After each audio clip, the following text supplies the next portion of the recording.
खुलुमबाय लोगोफोर, गोजोन फुंबिलि बयनिसिमबो। नोंथांमोनखौ गोदान भिडिअ'आव आरो फिन खेबसेबाव बरायनाय जाबाय।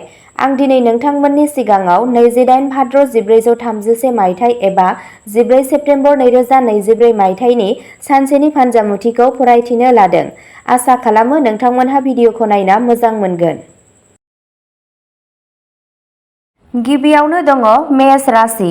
न'आव नखरनि सोद्रोमाफोरजों मोनसे नखरारि हाबाफारियाव बाहागो लागोन। खामानिजों सोमोन्दो लाखिनानै मोनसे गोलाव दावबायनायनि खाबु थागोन। गोदान सम्पति बायनायनि खाबु थागोन। राङारि आयदाफोराव सोलोजों थिरांथाफोर ला। सावस्रिया मोजां जागोन।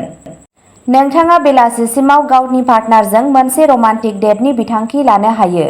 वृषभ राशि। दिनै वृषभ राशिनि थागिबिफोरनि राङारि थासारिया मोजां जागोन। आजै-आजौनि सम्पथिखौ उनमोनथाइ महरै मोननो हायो। फरायसाफोरनि गुबुन हादोराव फरायनायनि सिमांआ मोगथाङाव जाफुंसारगोन। माखासे गोनांथार जाथायफोरखौ दोनथ'नो गोनां जानो हागौ। नखरजों मोजां सम हगार। मोनसे स्ट्रेस मेनेजमेन्ट खामानियाव नांथाब। मोजां मोनलायनाय जिउआव गोदान मुवाफोरखौ नागिरनो मोजां सान। मिथुन राशि। दिनै राङारि आयदाफोराव सोलोजों थिरांथा ला। सिगांनि बाथ्राखौ बांद्राय नारसिननो नाङा। साख्रि फालांगियाव जेंनानि आबहावा थानो हागौ। दिनै नोंथाङा आंगोफोरनिफ्राय अननाय आरो मदद मोननो हागोन। जिउ राहायारि जिउआव दावगानायनि थाखाय गोबां सनानि खाबुफोर थागोन। हारसिं सुबुंफोरनि मोजां मोनलायनाय जिउआव सोरबा गोसो बोनो हानाय सुबुंनि हाबनाय जानो हागौ। गोलाव दावबायनायनि खाबु थागोन। सोलोंथायारि हाबायाव गोदान जाफुंसारनायफोर थागोन। कर्क राशि। दिनै नोंथाङा सोलोंथायारि हाबायाव जोबोद जाफुंसार जानो हागोन। जिउआव गोहो आरो थुलुंगानि आबहावा थागोन। दिनैनि साना गोदान खामानि जागायजेननायनि थाखाय मोनसे मोजां सान जागोन। माखासे सुबुंफोरा सासे खाथि सुबुंनिफ्राय मोजां बोसोन मोननो हागौ। साख्रि आरो फालांगियाव आबहावाया साबजाथाव जागोन। दिनैनि साना नखरजों सम बारहोनो आरो रंजानायजों बुंफबनाय बुब्लिफोरखौ रंजानो थाखाय मोनसे मोजां सान जागोन। सिंह राशि। गोदान कार एबा गारि बायनायनि थाखाय दिनैनि साना जोबोद मोजां जागोन। गावारि आरो जिउ राहायारि जिउआव नोंथाङा गोबां मान मोनगोन। नखरारि जिउआव गोजोनथाव जागोन। खामानिजों सोमोन्दो लाखिनानै दावबायनाया जाथावना जागोन। सोलोंथायारि हाबायाव सांग्रां दाजा। फरायसाफोरा आनजादफोराव जाफुंसार जानो थाखाय गोब्राब नाजानांगौ। दिनै नोंथांनि रमान्टिक जिउआ जोबोद मोजां जानो थांगासिनो दं। कन्या राशि। साननि जागायजेननाया यगा एबा ब्यामजों खालाम। राङारि आयदाफोराव सोलोजों थिरांथाफोर ला। जिउ राहायारि जिउआव गावनि मोजां सावगारिखौ लाखिनो नाजा। दिनैनि साना फरायसाफोरनि थाखाय मोनसे खाफाल गोनां सान जागोन। बादायलु आनजादफोराव नोंथाङा गोबां जाफुंसारनाय मोनगोन। माखासे सुबुंफोरा गुबुन हादोराव थांनो खाबु मोननो हागौ। हारसिंफोरा बबेबा मोनसे थि सुबुंनि सायाव गोसो जानो हागौ। तुला राशि। दिनै गावनि खरसाखौ सामलाय। हाखु-दाखु जायखिजाया बेसाद बायनायनिफ्राय गोजानाव था। जिउ राहा जौगानायनि थाखाय गोबां खाबुफोर थानो थांगासिनो दं। नोंनि गावारि जिउआव फिसा-फिसौ जेंनाफोर फैगोन। नखरनि सोद्रोमाफोरजों सानस्रियारि गोरोबलायै जानो हागौ। गोसो हमथा। सावरायनायनि गेजेरजों जेंनाखौ सुस्रां। दिनै माखासे सुबुंफोरहा उन्दै समनि गोदान गोसोखांथि थानो हागौ। नोंथाङा गोजाम लोगोफोरखौ लोगो मोनगोन, जाय गोसोखौ खुसि खालामगोन। मोजां मोनलायनाय जिउआबो मोजां जागोन। पार्टनारजों गोसोआरि सोमोन्दोआ गोख्रों जागोन। वृश्चिक राशि। दिनै नोंथाङा रांखान्थियारि आयदायाव खाफाल गोनां जागोन। फालांगियाव गोबां मुलाम्फा जागोन। नखराव गोजोननाय आरो गोजोननि आबहावा थागोन।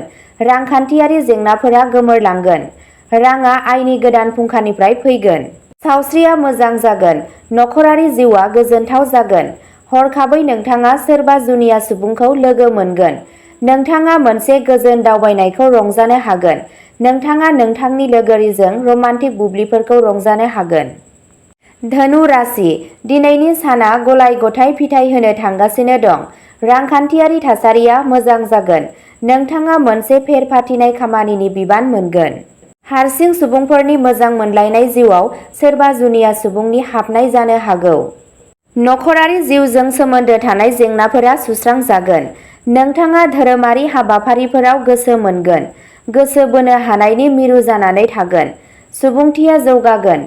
रमान्टिक जिउआव मोजां मोननाय आरो रमान्सआ बांगोन। मकर राशि दिनै गोसोआ सावस्रिनि थाखाय जिंगासिनो हागौ। आयनि गोदान फुंखाफोरनिफ्राय रां मोनगोन। नखरारि जेंनाफोरखौ सुस्रांनो साखा-फारा जा। दिनै न'आव उन्दै बिदा-फंबायफोरनिफ्राय मोजां खौरां मोननो हायो। दिनैनि साना जिरायनाय सानथांखिफोरनि थाखाय मोनसे मोजां सान जानो थांगासिनो दं। बेरेखाफोरा जिउ राहायारि जिउआव सांग्रां जानो हागौ। नोंथांनि मावनायफोराव गोसो हो। लोगोफोरजों ओंथि गैयै बाथ्रा दान्थेलायनायनिफ्राय गोजानाव था। गावनि जिउ लोगोरिजों सम हगार आरो बिसोरनो नोंथांनि गोसोनि साननायखौ खोन्था। कुम्भ राशि दिनै कुम्भ राशिनि सुबुंफोरा गावसोरनि सावस्रिनि फारसे बांसिन गोसो होनांगोन। आयआ आयनि गोबां फुंखाफोरनिफ्राय फैगोन। फालांगियारिफोरा फिसा-फिसौ जेंनाफोरजों मोगा-मोगि जानांनो हागौ। नखरारि जिउनि जेंनाफोरखौ सोलोंनो सामलाय। साख्रि मावग्रा सुबुंफोरा खामानिजों सोमोन्दो लाखिनानै दावबायनांनो हागौ। दिनै नखराव खुसिनि आबहावा थागोन। मोजां मोनलायनाय जिउआव गोबां सोमोनांथाव बाथ्रा थागोन। पार्टनारजों सोमोन्दोआ गोख्रों जागोन। मीन राशि दिनैनि साना मीन राशिनि सुबुंफोरनि थाखाय मोनसे मोजां सान जागोन। गोजाम रां थिसननाया मोजां फिथाय होगोन। हाबाफोराव हेंथाफोरा जोबगोन। गोबाव समनिफ्रायनो थाबथानानै थानाय खामानिया जाफुंसारगोन। नोंथांनि गावारि जिउआव गोजोन आरो खुसि थागोन। गोब्राब नाजानाय आरो बावसोमनायजों नोंथाङा सोलोंथायारि हाबायाव गिदिर जाफुंसारनाय मोननो हागोन। मोजां मोनलायनाय जिउनि जेंनाफोरखौ रायज्लायनायनि गेजेरजों सुस्रांनो नाजा। मेष राशि न'आव नखरनि सोद्रोमाफोरजों मोनसे नखरारि हाबाफारियाव बाहागो लागोन। खामानिजों सोमोन्दो लाखिनानै मोनसे गोलाव दावबायनायनि खाबु थागोन। गोदान सम्पथि बायनायनि खाबु थागोन। राङारि आयदाफोराव सोलोजों थिरांथाफोर ला। सावस्रिया मोजां जागोन। नोंथाङा बेलासिसिमाव गावनि पार्टनारजों मोनसे रमान्टिक डेटनि बिथांखि लानो हायो। वृषभ राशि दिनै वृषभ राशिनि थागिबिफोरनि राङारि थासारिया मोजां जागोन। आजै-आजौनि सम्पथिखौ उनमोनथाइ महरै मोननो हायो। फरायसाफोरनि गुबुन हादोराव फरायनायनि सिमांआ मोगथाङाव जाफुंसारगोन। माखासे गोनांथार जाथायफोरखौ दोनथ'नो गोनां जानो हागौ। नखरजों मोजां सम हगार। मोनसे स्ट्रेस मेनेजमेन्ट खामानियाव नांथाब। मोजां मोनलायनाय जिउआव गोदान मुवाफोरखौ नागिरनो मोजां सान। मिथुन राशि दिनै राङारि आयदाफोराव सोलोजों थिरांथा ला। सिगांनि बाथ्राखौ बांद्राय नारसिननो नाङा। साख्रि फालांगियाव जेंनानि आबहावा थानो हागौ। दिनै नोंथाङा आंगोफोरनिफ्राय अननाय आरो मदद मोननो हागोन। जिउ राहायारि जिउआव दावगानायनि थाखाय गोबां सनानि खाबुफोर थागोन। हारसिं सुबुंफोरनि मोजां मोनलायनाय जिउआव सोरबा गोसो बोनो हानाय सुबुंनि हाबनाय जानो हागौ। गोलाव दावबायनायनि खाबु थागोन। सोलोंथायारि हाबायाव गोदान जाफुंसारनायफोर थागोन। कर्क राशि दिनै नोंथाङा सोलोंथायारि हाबायाव जोबोद जाफुंसार जानो हागोन। जिउआव गोहो आरो थुलुंगानि आबहावा थागोन। दिनैनि साना गोदान खामानि जागायजेननायनि थाखाय मोनसे मोजां सान जागोन। माखासे सुबुंफोरा सासे खाथि सुबुंनिफ्राय मोजां बोसोन मोननो हागौ। साख्रि आरो फालांगियाव आबहावाया साबजाथाव जागोन। दिनैनि साना नखरजों सम बारहोनो आरो रंजानायजों बुंफबनाय बुब्लिफोरखौ रंजानो थाखाय मोनसे मोजां सान जागोन। सिंह राशि गोदान कार एबा गारि बायनायनि थाखाय दिनैनि साना जोबोद मोजां जागोन। गावारि आरो जिउ राहायारि जिउआव नोंथाङा गोबां मान मोनगोन। नखरारि जिउआव गोजोनथाव जागोन। खामानिजों सोमोन्दो लाखिनानै दावबायनाया जाथावना जागोन। सोलोंथायारि हाबायाव सांग्रां दाजा। फरायसाफोरा आनजादफोराव जाफुंसार जानो थाखाय गोब्राब नाजानांगौ। दिनै नोंथांनि रमान्टिक जिउआ जोबोद मोजां जानो थांगासिनो दं। कन्या राशि साननि जागायजेननाया यगा एबा ब्यामजों खालाम। राङारि आयदाफोराव सोलोजों थिरांथाफोर ला।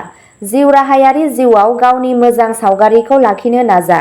दिनैनि साना फरायसाफोरनि थाखाय मोनसे खाफाल गोनां सान जागोन। बादायलु आनजादफोराव नोंथाङा गोबां जाफुंसारनाय मोनगोन।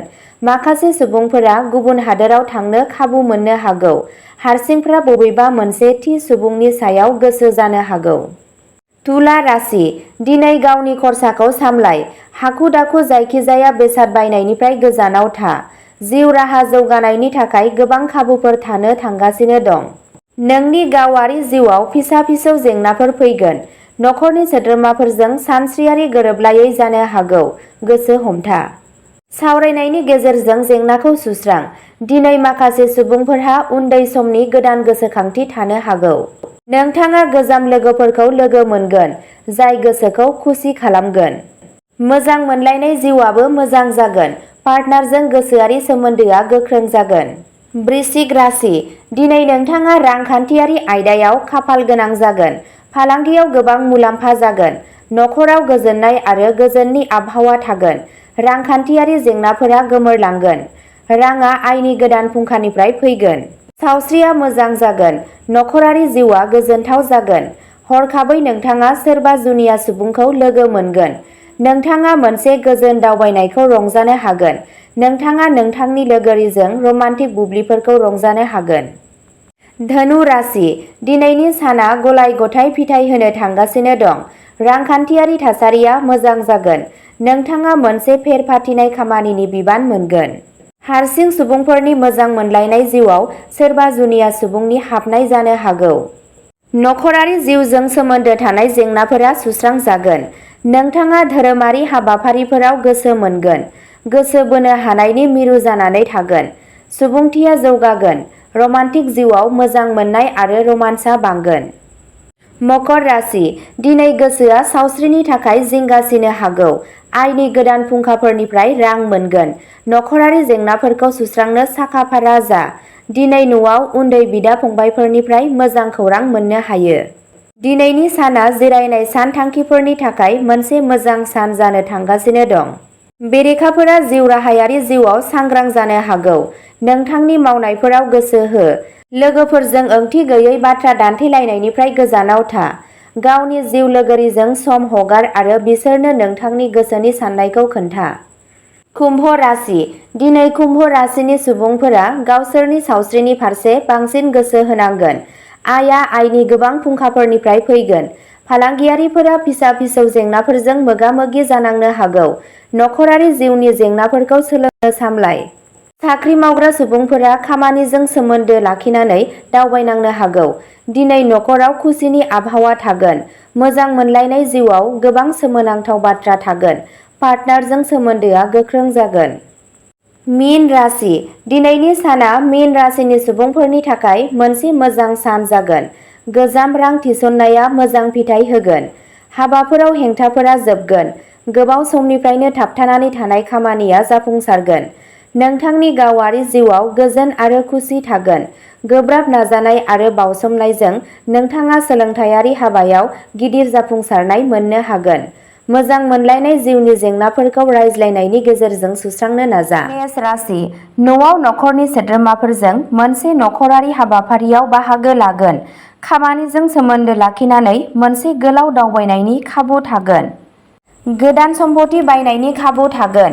राङारि आयदाफोराव सोलोजों थिरांथाफोर ला। सावस्रिया मोजां जागोन। नोंथाङा बेलासिसिमाव गावनि पार्टनारजों मोनसे रमान्टिक डेटनि बिथांखि लानो हायो। वृषभ राशि, दिनै वृषभ राशिनि थागिबिफोरनि राङारि थासारिया मोजां जागोन। आजै-आजौनि सम्पथिखौ उनमोनथाइ महरै मोननो हायो। फरायसाफोरनि गुबुन हादोराव फरायनायनि सिमांआ मोगथाङाव जाफुंसारगोन। माखासे गोनांथार जाथायफोरखौ दोनथ'नो गोनां जानो हागौ। नखरजों मोजां सम हगार। मोनसे स्ट्रेस मेनेजमेन्ट खामानियाव नांथाब। मोजां मोनलायनाय जिउआव गोदान मुवाफोरखौ नागिरनो मोजां सान। मिथुन राशि, दिनै राङारि आयदाफोराव सोलोजों थिरांथा ला। सिगांनि बाथ्राखौ बांद्राय नारसिननो नाङा। साख्रि फालांगियाव जेंनानि आबहावा थानो हागौ। दिनै नोंथाङा आंगोफोरनिफ्राय अननाय आरो मदद मोननो हागोन। जिउ राहायारि जिउआव दावगानायनि थाखाय गोबां सनानि खाबुफोर थागोन। हारसिं सुबुंफोरनि मोजां मोनलायनाय जिउआव सोरबा गोसो बोनो हानाय सुबुंनि हाबनाय जानो हागौ। गोलाव दावबायनायनि खाबु थागोन। सोलोंथायारि हाबायाव गोदान जाफुंसारनायफोर थागोन। कर्क राशि, दिनै नोंथाङा सोलोंथायारि हाबायाव जोबोद जाफुंसार जानो हागोन। जिउआव गोहो आरो थुलुंगानि आबहावा थागोन। दिनैनि साना गोदान खामानि जागायजेननायनि थाखाय मोनसे मोजां सान जागोन। माखासे सुबुंफोरा सासे खाथि सुबुंनिफ्राय मोजां बोसोन मोननो हागौ। साख्रि आरो फालांगियाव आबहावाया साबजाथाव जागोन। दिनैनि साना नखरजों सम बारहोनो आरो रंजानायजों बुंफबनाय बुब्लिफोरखौ रंजानो थाखाय मोनसे मोजां सान जागोन। सिंह राशि, गोदान कार एबा गारि बायनायनि थाखाय दिनैनि साना जोबोद मोजां जागोन। गावारि आरो जिउ राहायारि जिउआव नोंथाङा गोबां मान मोनगोन। नखरारि जिउआव गोजोनथाव जागोन। खामानिजों सोमोन्दो लाखिनानै दावबायनाया जाथावना जागोन। सोलोंथायारि हाबायाव सांग्रां दाजा। फरायसाफोरा आनजादफोराव जाफुंसार जानो थाखाय गोब्राब नाजानांगौ। दिनै नोंथांनि रमान्टिक जिउआ जोबोद मोजां जानो थांगासिनो दं। कन्या राशि, साननि जागायजेननाया यगा एबा ब्यामजों खालाम। राङारि आयदाफोराव सोलोजों थिरांथाफोर ला। जिउ राहायारि जिउआव गावनि मोजां सावगारिखौ लाखिनो नाजा। दिनैनि साना फरायसाफोरनि थाखाय मोनसे खाफाल गोनां सान जागोन। बादायलु आनजादफोराव नोंथाङा गोबां जाफुंसारनाय मोनगोन। माखासे सुबुंफोरा गुबुन हादोराव थांनो खाबु मोननो हागौ। हारसिंफ्रा बबेबा मोनसे थि सुबुंनि सायाव गोसो जानो हागौ। तुला राशि, दिनै गावनि खरसाखौ सामलाय। हाखु-दाखु जायखिजाया बेसाद बायनायनिफ्राय गोजानाव था। जिउ राहा जौगानायनि थाखाय गोबां खाबुफोर थानो थांगासिनो दं। नोंनि गावारि जिउआव फिसा-फिसौ जेंनाफोर फैगोन। नखरनि सोद्रोमाफोरजों सानस्रियारि गोरोबलायै जानो हागौ। गोसो हमथा। सावरायनायनि गेजेरजों जेंनाखौ सुस्रां। दिनै माखासे सुबुंफोरहा उन्दै समनि गोदान गोसोखांथि थानो हागौ। नोंथाङा गोजाम लोगोफोरखौ लोगो मोनगोन, जाय गोसोखौ खुसि खालामगोन। मोजां मोनलायनाय जिउआबो मोजां जागोन। पार्टनारजों गोसोआरि सोमोन्दोआ गोख्रों जागोन। वृश्चिक राशि, दिनै नोंथाङा रांखान्थियारि आयदायाव खाफाल गोनां जागोन। फालांगियाव गोबां मुलाम्फा जागोन। नखराव गोजोननाय आरो गोजोननि आबहावा थागोन। रांखान्थियारि जेंनाफोरा गोमोरलांगोन। राङा आयनि गोदान फुंखानिफ्राय फैगोन। सावस्रिया मोजां जागोन। नखरारि जिउआ गोजोनथाव जागोन। हरखाबै नोंथाङा सोरबा जुनिया सुबुंखौ लोगो मोनगोन। नोंथाङा मोनसे गोजोन दावबायनायखौ रंजानो हागोन। नोंथाङा नोंथांनि लोगोरिजों रमान्टिक बुब्लिफोरखौ रंजानो हागोन। धनु राशि, दिनैनि साना गलाय-गथाय फिथाय होनो थांगासिनो दं। रांखान्थियारि थासारिया मोजां जागोन। नोंथाङा मोनसे फेर-फाथिनाय खामानिनि बिबान मोनगोन। हारसिं सुबुंफोरनि मोजां मोनलायनाय जिउआव सोरबा जुनिया सुबुंनि हाबनाय जानो हागौ। नखरारि जिउजों सोमोन्दो थानाय जेंनाफोरा सुस्रांजागोन। नोंथाङा धोरोमारि हाबाफारिफोराव गोसो मोनगोन। गोसो बोनो हानायनि मिरु जानानै थागोन। सुबुंथिया जौगागोन। रमान्टिक जिउआव मोजां मोननाय आरो रमान्सआ बांगोन। मकर राशि, दिनै गोसोआ सावस्रिनि थाखाय जिंगासिनो हागौ। आयनि गोदान फुंखाफोरनिफ्राय रां मोनगोन। नखरारि जेंनाफोरखौ सुस्रांनो साखा-फारा जा। दिनै न'आव उन्दै बिदा-फंबायफोरनिफ्राय मोजां खौरां मोननो हायो। दिनैनि साना जिरायनाय सानथांखिफोरनि थाखाय मोनसे मोजां सान जानो थांगासिनो दं। बेरेखाफोरा जिउ राहायारि जिउआव सांग्रां जानो हागौ। नोंथांनि मावनायफोराव गोसो हो। लोगोफोरजों ओंथि गैयै बाथ्रा दान्थेलायनायनिफ्राय गोजानाव था। गावनि जिउ लोगोरिजों सम हगार आरो बिसोरनो नोंथांनि गोसोनि साननायखौ खोन्था। कुम्भ राशि, दिनै कुम्भ राशिनि सुबुंफोरा गावसोरनि सावस्रिनि फारसे बांसिन गोसो होनांगोन। आयआ आयनि गोबां फुंखाफोरनिफ्राय फैगोन। फालांगियारिफोरा फिसा-फिसौ जेंनाफोरजों मोगा-मोगि जानांनो हागौ। नखरारि जिउनि जेंनाफोरखौ सोलोंनो सामलाय। साख्रि मावग्रा सुबुंफोरा खामानिजों सोमोन्दो लाखिनानै दावबायनांनो हागौ। दिनै नखराव खुसिनि आबहावा थागोन। मोजां मोनलायनाय जिउआव गोबां सोमोनांथाव बाथ्रा थागोन। पार्टनारजों सोमोन्दोआ गोख्रों जागोन। मीन राशि, दिनैनि साना मीन राशिनि सुबुंफोरनि थाखाय मोनसे मोजां सान जागोन। गोजाम रां थिसननाया मोजां फिथाय होगोन। हाबाफोराव हेंथाफोरा जोबगोन। गोबाव समनिफ्रायनो थाबथानानै थानाय खामानिया जाफुंसारगोन। नोंथांनि गावारि जिउआव गोजोन आरो खुसि थागोन। गोब्राब नाजानाय आरो बावसोमनायजों नोंथाङा सोलोंथायारि हाबायाव गिदिर जाफुंसारनाय मोननो हागोन। मोजां मोनलायनाय जिउनि जेंनाफोरखौ रायज्लायनायनि गेजेरजों सुस्रांनो नाजा। मेष राशि, न'आव नखरनि सोद्रोमाफोरजों मोनसे नखरारि हाबाफारियाव बाहागो लागोन। खामानिजों सोमोन्दो लाखिनानै मोनसे गोलाव दावबायनायनि खाबु थागोन। गोदान सम्पथि बायनायनि खाबु थागोन। राङारि आयदाफोराव सोलोजों थिरांथाफोर ला। सावस्रिया मोजां जागोन। नोंथाङा बेलासिसिमाव गावनि पार्टनारजों मोनसे रमान्टिक डेटनि बिथांखि लानो हायो। वृषभ राशि, दिनै वृषभ राशिनि थागिबिफोरनि राङारि थासारिया मोजां जागोन। आजै-आजौनि सम्पथिखौ उनमोनथाइ महरै मोननो हायो। फरायसाफोरनि गुबुन हादोराव फरायनायनि सिमांआ मोगथाङाव जाफुंसारगोन। माखासे गोनांथार जाथायफोरखौ दोनथ'नो गोनां जानो हागौ। नखरजों मोजां सम हगार। मोनसे स्ट्रेस मेनेजमेन्ट खामानियाव नांथाब। मोजां मोनलायनाय जिउआव गोदान मुवाफोरखौ नागिरनो मोजां सान। मिथुन राशि दिनै राङारि आयदाफोराव सोलोजों थिरांथा ला। सिगांनि बाथ्राखौ बांद्राय नारसिननो नाङा। साख्रि फालांगियाव जेंनानि आबहावा थानो हागौ। दिनै नोंथाङा आंगोफोरनिफ्राय अननाय आरो मदद मोननो हागोन। जिउ राहायारि जिउआव दावगानायनि थाखाय गोबां सनानि खाबुफोर थागोन। हारसिं सुबुंफोरनि मोजां मोनलायनाय जिउआव सोरबा गोसो बोनो हानाय सुबुंनि हाबनाय जानो हागौ। गोलाव दावबायनायनि खाबु थागोन। सोलोंथायारि हाबायाव गोदान जाफुंसारनायफोर थागोन। कर्क राशि दिनै नोंथाङा सोलोंथायारि हाबायाव जोबोद जाफुंसार जानो हागोन। जिउआव गोहो आरो थुलुंगानि आबहावा थागोन। दिनैनि साना गोदान खामानि जागायजेननायनि थाखाय मोनसे मोजां सान जागोन। माखासे सुबुंफोरा सासे खाथि सुबुंनिफ्राय मोजां बोसोन मोननो हागौ। साख्रि आरो फालांगियाव आबहावाया साबजाथाव जागोन। दिनैनि साना नखरजों सम बारहोनो आरो रंजानायजों बुंफबनाय बुब्लिफोरखौ रंजानो थाखाय मोनसे मोजां सान जागोन। सिंह राशि गोदान कार एबा गारि बायनायनि थाखाय दिनैनि साना जोबोद मोजां जागोन। गावारि आरो जिउ राहायारि जिउआव नोंथाङा गोबां मान मोनगोन। नखरारि जिउआव गोजोनथाव जागोन। खामानिजों सोमोन्दो लाखिनानै दावबायनाया जाथावना जागोन। सोलोंथायारि हाबायाव सांग्रां दाजा। फरायसाफोरा आनजादफोराव जाफुंसार जानो थाखाय गोब्राब नाजानांगौ। दिनै नोंथांनि रमान्टिक जिउआ जोबोद मोजां जानो थांगासिनो दं। कन्या राशि साननि जागायजेननाया यगा एबा ब्यामजों खालाम। राङारि आयदाफोराव सोलोजों थिरांथाफोर ला। जिउ राहायारि जिउआव गावनि मोजां सावगारिखौ लाखिनो नाजा। दिनैनि साना फरायसाफोरनि थाखाय मोनसे खाफाल गोनां सान जागोन। बादायलु आनजादफोराव नोंथाङा गोबां जाफुंसारनाय मोनगोन। माखासे सुबुंफोरा गुबुन हादोराव थांनो खाबु मोननो हागौ। हारसिंफोरा बबेबा मोनसे थि सुबुंनि सायाव गोसो जानो हागौ। तुला राशि दिनै गावनि खरसाखौ सामलाय। हाखु दाखु जायखिजाया बेसाद बायनायनिफ्राय गोजानाव था। जिउ राहा जौगानायनि थाखाय गोबां खाबुफोर थानो थांगासिनो दं। नोंनि गावारि जिउआव फिसा फिसौ जेंनाफोर फैगोन। नखरनि सोद्रोमाफोरजों सानस्रियारि गोरोबलायै जानो हागौ। गोसो हमथा। सावरायनायनि गेजेरजों जेंनाखौ सुस्रां। दिनै माखासे सुबुंफोरहा उन्दै समनि गोदान गोसोखांथि थानो हागौ। नोंथाङा गोजाम लोगोफोरखौ लोगो मोनगोन जाय गोसोखौ खुसि खालामगोन। मोजां मोनलायनाय जिउआबो मोजां जागोन। पार्टनारजों गोसोआरि सोमोन्दोआ गोख्रों जागोन।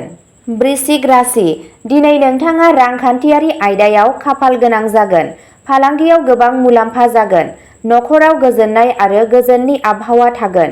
रांखान्थियारि जेंनाफोरा गोमोरलांगोन। राङा आयनि गोदान फुंखानिफ्राय फैगोन। सावस्रिया मोजां जागोन। नखरारि जिउआ गोजोनथाव जागोन। हरखाबै नोंथाङा सोरबा जुनिया सुबुंखौ लोगो मोनगोन। नोंथाङा मोनसे गोजोन दावबायनायखौ रंजानो हागोन। नोंथाङा नोंथांनि लोगोरिजों रमान्टिक बुब्लिफोरखौ रंजानो हागोन। धनु राशि दिनैनि साना गलाय गथाय फिथाइ होनो थांगासिनो दं। रांखान्थियारि थासारिया मोजां जागोन। नोंथाङा मोनसे फेर फाथिनाय खामानिनि बिबान मोनगोन। हारसिं सुबुंफोरनि मोजां मोनलायनाय जिउआव सोरबा जुनिया सुबुंनि हाबनाय जानो हागौ। नखरारि जिउजों सोमोन्दो थानाय जेंनाफोरा सुस्रांजागोन। नोंथाङा धोरोमारि हाबाफारिफोराव गोसो मोनगोन। गोसो बोनो हानायनि मिरु जानानै थागोन। सुबुंथिया जौगागोन। रमान्टिक जिउआव मोजां मोननाय आरो रमान्सआ बांगोन। मकर राशि दिनै गोसोआ सावस्रिनि थाखाय जिंगासिनो हागौ। आयनि गोदान फुंखाफोरनिफ्राय रां मोनगोन। नखरारि जेंनाफोरखौ सुस्रांनो साखा-फारा जा। दिनै न'आव उन्दै बिदा-फंबायफोरनिफ्राय मोजां खौरां मोननो हायो। दिनैनि साना जिरायनाय सानथांखिफोरनि थाखाय मोनसे मोजां सान जानो थांगासिनो दं। बेरेखाफोरा जिउ राहायारि जिउआव सांग्रां जानो हागौ। नोंथांनि मावनायफोराव गोसो हो। लोगोफोरजों ओंथि गैयै बाथ्रा दान्थेलायनायनिफ्राय गोजानाव था। गावनि जिउ लोगोरिजों सम हगार आरो बिसोरनो नोंथांनि गोसोनि साननायखौ खोन्था। कुम्भ राशि दिनै कुम्भ राशिनि सुबुंफोरा गावसोरनि सावस्रिनि फारसे बांसिन गोसो होनांगोन। आयआ आयनि गोबां फुंखाफोरनिफ्राय फैगोन। फालांगियारिफोरा फिसा फिसौ जेंनाफोरजों मोगा-मोगि जानांनो हागौ। नखरारि जिउनि जेंनाफोरखौ सोलोंनो सामलाय। साख्रि मावग्रा सुबुंफोरा खामानिजों सोमोन्दो लाखिनानै दावबायनांनो हागौ। दिनै नखराव खुसिनि आबहावा थागोन। मोजां मोनलायनाय जिउआव गोबां सोमोनांथाव बाथ्रा थागोन। पार्टनारजों सोमोन्दोआ गोख्रों जागोन। मीन राशि दिनैनि साना मीन राशिनि सुबुंफोरनि थाखाय मोनसे मोजां सान जागोन। गोजाम रां थिसननाया मोजां फिथाइ होगोन। हाबाफोराव हेंथाफोरा जोबगोन। गोबाव समनिफ्रायनो थाबथानानै थानाय खामानिया जाफुंसारगोन। नोंथांनि गावारि जिउआव गोजोन आरो खुसि थागोन। गोब्राब नाजानाय आरो बावसोमनायजों नोंथाङा सोलोंथायारि हाबायाव गिदिर जाफुंसारनाय मोननो हागोन। मोजां मोनलायनाय जिउनि जेंनाफोरखौ रायज्लायनायनि गेजेरजों सुस्रांनो नाजा। मेष राशि, न'आव नखरनि सोद्रोमाफोरजों मोनसे नखरारि हाबाफारियाव बाहागो लागोन। खामानिजों सोमोन्दो लाखिनानै मोनसे गोलाव दावबायनायनि खाबु थागोन। गोदान सम्पथि बायनायनि खाबु थागोन। राङारि आयदाफोराव सोलोजों थिरांथाफोर ला। सावस्रिया मोजां जागोन। नोंथाङा बेलासिसिमाव गावनि पार्टनारजों मोनसे रमान्टिक डेटनि बिथांखि लानो हायो। वृषभ राशि, दिनै वृषभ राशिनि थागिबिफोरनि राङारि थासारिया मोजां जागोन। आजै-आजौनि सम्पथिखौ उनमोनथाइ महरै मोननो हायो। फरायसाफोरनि गुबुन हादोराव फरायनायनि सिमांआ मोगथाङाव जाफुंसारगोन। माखासे गोनांथार जाथायफोरखौ दोनथ'नो गोनां जानो हागौ। नखरजों मोजां सम हगार। मोनसे स्ट्रेस मेनेजमेन्ट खामानियाव नांथाब। मोजां मोनलायनाय जिउआव गोदान मुवाफोरखौ नागिरनो मोजां सान। मिथुन राशि, दिनै राङारि आयदाफोराव सोलोजों थिरांथा ला। सिगांनि बाथ्राखौ बांद्राय नारसिननो नाङा। साख्रि फालांगियाव जेंनानि आबहावा थानो हागौ। दिनै नोंथाङा आंगोफोरनिफ्राय अननाय आरो मदद मोननो हागोन। जिउ राहायारि जिउआव दावगानायनि थाखाय गोबां सनानि खाबुफोर थागोन। हारसिं सुबुंफोरनि मोजां मोनलायनाय जिउआव सोरबा गोसो बोनो हानाय सुबुंनि हाबनाय जानो हागौ। गोलाव दावबायनायनि खाबु थागोन। सोलोंथायारि हाबायाव गोदान जाफुंसारनायफोर थागोन। कर्क राशि, दिनै नोंथाङा सोलोंथायारि हाबायाव जोबोद जाफुंसार जानो हागोन। जिउआव गोहो आरो थुलुंगानि आबहावा थागोन। दिनैनि साना गोदान खामानि जागायजेननायनि थाखाय मोनसे मोजां सान जागोन। माखासे सुबुंफोरा सासे खाथि सुबुंनिफ्राय मोजां बोसोन मोननो हागौ। साख्रि आरो फालांगियाव आबहावाया साबजाथाव जागोन। दिनैनि साना नखरजों सम बारहोनो आरो रंजानायजों बुंफबनाय बुब्लिफोरखौ रंजानो थाखाय मोनसे मोजां सान जागोन। सिंह राशि, गोदान कार एबा गारि बायनायनि थाखाय दिनैनि साना जोबोद मोजां जागोन। गावारि आरो जिउ राहायारि जिउआव नोंथाङा गोबां मान मोनगोन। नखरारि जिउआव गोजोनथाव जागोन। खामानिजों सोमोन्दो लाखिनानै दावबायनाया जाथावना जागोन। सोलोंथायारि हाबायाव सांग्रां दाजा। फरायसाफोरा आनजादफोराव जाफुंसार जानो थाखाय गोब्राब नाजानांगौ। दिनै नोंथांनि रमान्टिक जिउआ जोबोद मोजां जानो थांगासिनो दं। कन्या राशि, साननि जागायजेननाया यगा एबा ब्यामजों खालाम। राङारि आयदाफोराव सोलोजों थिरांथाफोर ला। जिउ राहायारि जिउआव गावनि मोजां सावगारिखौ लाखिनो नाजा। दिनैनि साना फरायसाफोरनि थाखाय मोनसे खाफाल गोनां सान जागोन। बादायलु आनजादफोराव नोंथाङा गोबां जाफुंसारनाय मोनगोन। माखासे सुबुंफोरा गुबुन हादोराव थांनो खाबु मोननो हागौ। हारसिंफोरा बबेबा मोनसे थि सुबुंनि सायाव गोसो जानो हागौ।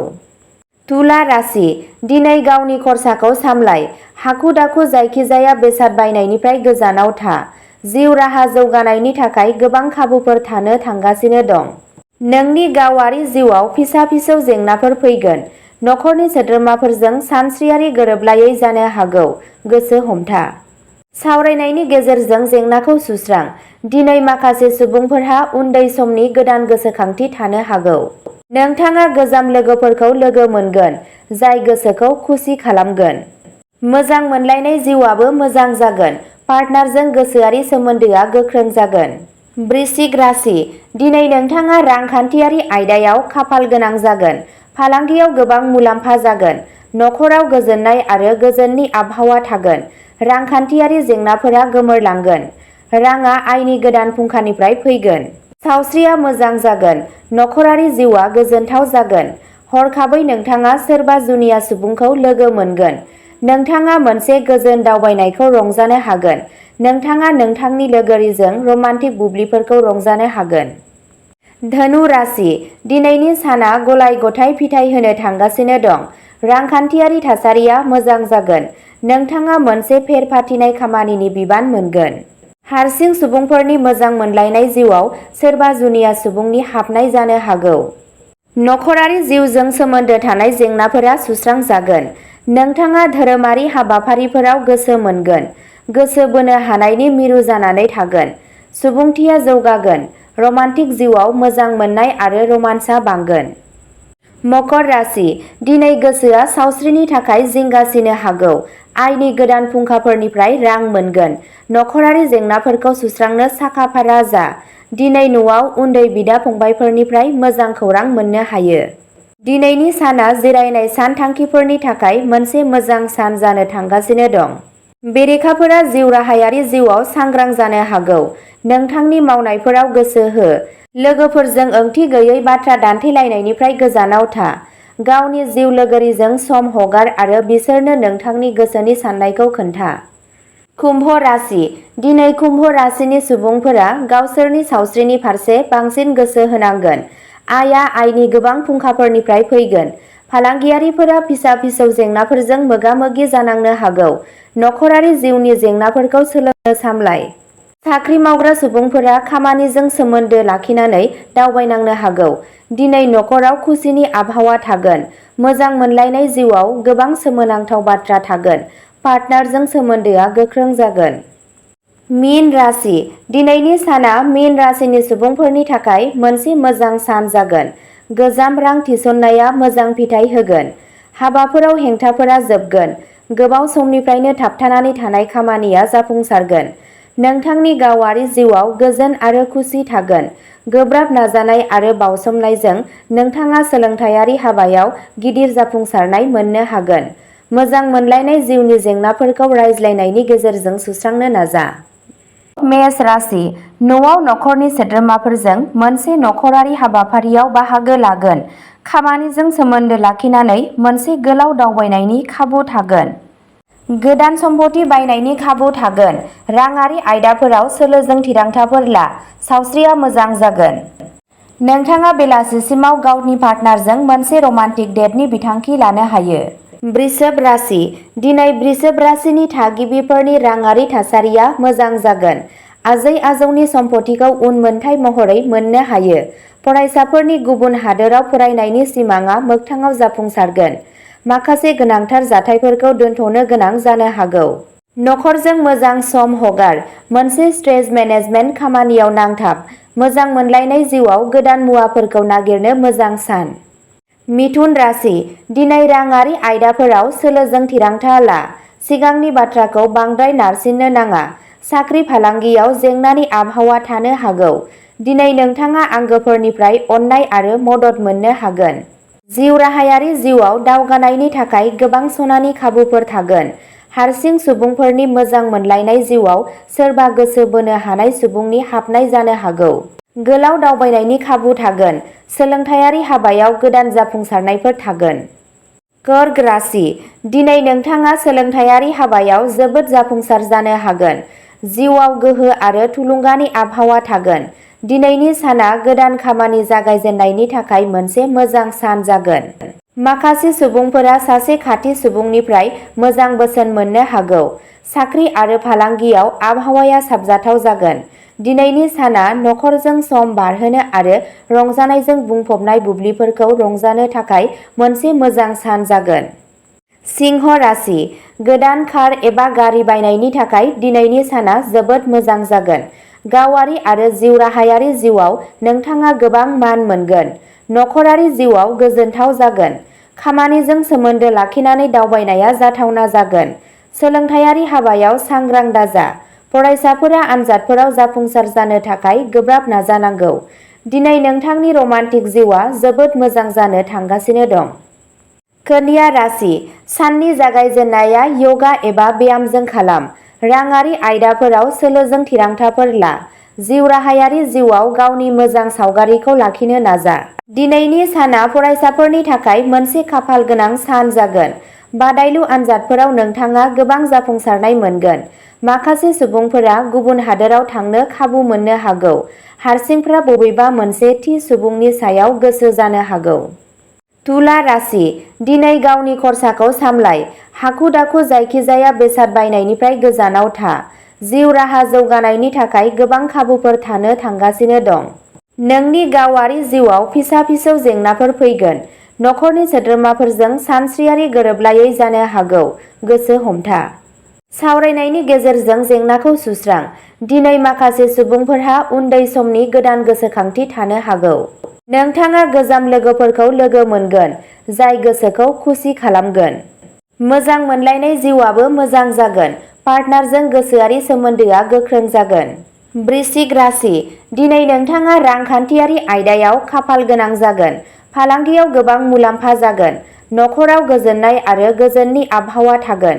रांखान्थियारि जेंनाफोरा गोमोरलांगोन। राङा आयनि गोदान फुंखानिफ्राय फैगोन। सावस्रिया मोजां जागोन।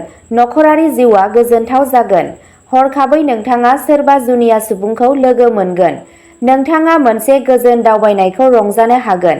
नोंथाङा नोंथांनि लोगोरिजों रमान्टिक बुब्लिफोरखौ रंजानो हागोन। धनु राशि, दिनैनि साना गलाय-गथाय फिथाय होनो थांगासिनो दं। रांखान्थियारि थासारिया मोजां जागोन। नोंथाङा मोनसे फेर फाथिनाय खामानिनि बिबान मोनगोन। हारसिं सुबुंफोरनि मोजां मोनलायनाय जिउआव सोरबा जुनिया सुबुंनि हाबनाय जानो हागौ। नखरारि जिउजों सोमोन्दो थानाय जेंनाफोरा सुस्रांजागोन। नोंथाङा धोरोमारि हाबाफारिफोराव गोसो मोनगोन। गोसो बोनो हानायनि मिरु जानानै थागोन। सुबुंथिया जौगागोन। रमान्टिक जिउआव मोजां मोननाय आरो रमान्सआ बांगोन। मकर राशि, दिनै गोसोआ सावस्रिनि थाखाय जिंगासिनो हागौ। आयनि गोदान फुंखाफोरनिफ्राय रां मोनगोन। नखरारि जेंनाफोरखौ सुस्रांनो साखा-फारा जा।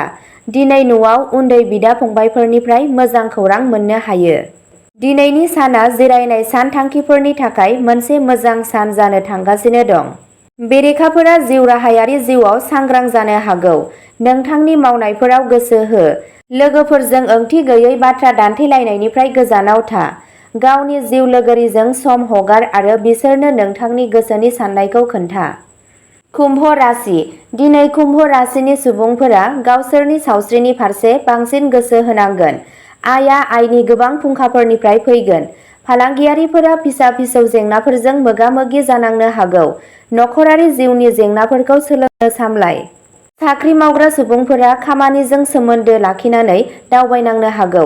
दिनै नखराव खुसिनि आबहावा थागोन। मोजां मोनलायनाय जिउआव गोबां सोमोनांथाव बाथ्रा थागोन। पार्टनारजों सोमोन्दोआ गोख्रों जागोन। मीन राशि, दिनैनि साना मीन राशिनि सुबुंफोरनि थाखाय मोनसे मोजां सान जागोन। गोजाम रां थिसननाया मोजां फिथाय होगोन। हाबाफोराव हेंथाफोरा जोबगोन। गोबाव समनिफ्रायनो थाबथानानै थानाय खामानिया जाफुंसारगोन। नोंथांनि गावारि जिउआव गोजोन आरो खुसि थागोन। गोब्राब नाजानाय आरो बावसोमनायजों नोंथाङा सोलोंथायारि हाबायाव गिदिर जाफुंसारनाय मोननो हागोन। मोजां मोनलायनाय जिउनि जेंनाफोरखौ रायज्लायनायनि गेजेरजों सुस्रांनो नाजा। मेष राशि, न'आव नखरनि सोद्रोमाफोरजों मोनसे नखरारि हाबाफारियाव बाहागो लागोन। खामानिजों सोमोन्दो लाखिनानै मोनसे गोलाव दावबायनायनि खाबु थागोन। गोदान सम्पथि बायनायनि खाबु थागोन। राङारि आयदाफोराव सोलोजों थिरांथाफोर ला। सावस्रिया मोजां जागोन। नोंथाङा बेलासिसिमाव गावनि पार्टनारजों मोनसे रमान्टिक डेटनि बिथांखि लानो हायो। वृषभ राशि, दिनै वृषभ राशिनि थागिबिफोरनि राङारि थासारिया मोजां जागोन। आजै-आजौनि सम्पथिखौ उनमोनथाइ महरै मोननो हायो। फरायसाफोरनि गुबुन हादोराव फरायनायनि सिमांआ मोगथाङाव जाफुंसारगोन। माखासे गोनांथार जाथायफोरखौ दोनथ'नो गोनां जानो हागौ। नखरजों मोजां सम हगार। मोनसे स्ट्रेस मेनेजमेन्ट खामानियाव नांथाब। मोजां मोनलायनाय जिउआव गोदान मुवाफोरखौ नागिरनो मोजां सान। मिथुन राशि, दिनै राङारि आयदाफोराव सोलोजों थिरांथा ला। सिगांनि बाथ्राखौ बांद्राय नारसिननो नाङा। साख्रि फालांगियाव जेंनानि आबहावा थानो हागौ। दिनै नोंथाङा आंगोफोरनिफ्राय अननाय आरो मदद मोननो हागोन। जिउ राहायारि जिउआव दावगानायनि थाखाय गोबां सनानि खाबुफोर थागोन। हारसिं सुबुंफोरनि मोजां मोनलायनाय जिउआव सोरबा गोसो बोनो हानाय सुबुंनि हाबनाय जानो हागौ। गोलाव दावबायनायनि खाबु थागोन। सोलोंथायारि हाबायाव गोदान जाफुंसारनायफोर थागोन। कर्क राशि, दिनै नोंथाङा सोलोंथायारि हाबायाव जोबोद जाफुंसार जानो हागोन। जिउआव गोहो आरो थुलुंगानि आबहावा थागोन। दिनैनि साना गोदान खामानि जागायजेननायनि थाखाय मोनसे मोजां सान जागोन। माखासे सुबुंफोरा सासे खाथि सुबुंनिफ्राय मोजां बोसोन मोननो हागौ। साख्रि आरो फालांगियाव आबहावाया साबजाथाव जागोन। दिनैनि साना नखरजों सम बारहोनो आरो रंजानायजों बुंफबनाय बुब्लिफोरखौ रंजानो थाखाय मोनसे मोजां सान जागोन। सिंह राशि, गोदान कार एबा गारि बायनायनि थाखाय दिनैनि साना जोबोद मोजां जागोन। गावारि आरो जिउ राहायारि जिउआव नोंथाङा गोबां मान मोनगोन। नखरारि जिउआव गोजोनथाव जागोन।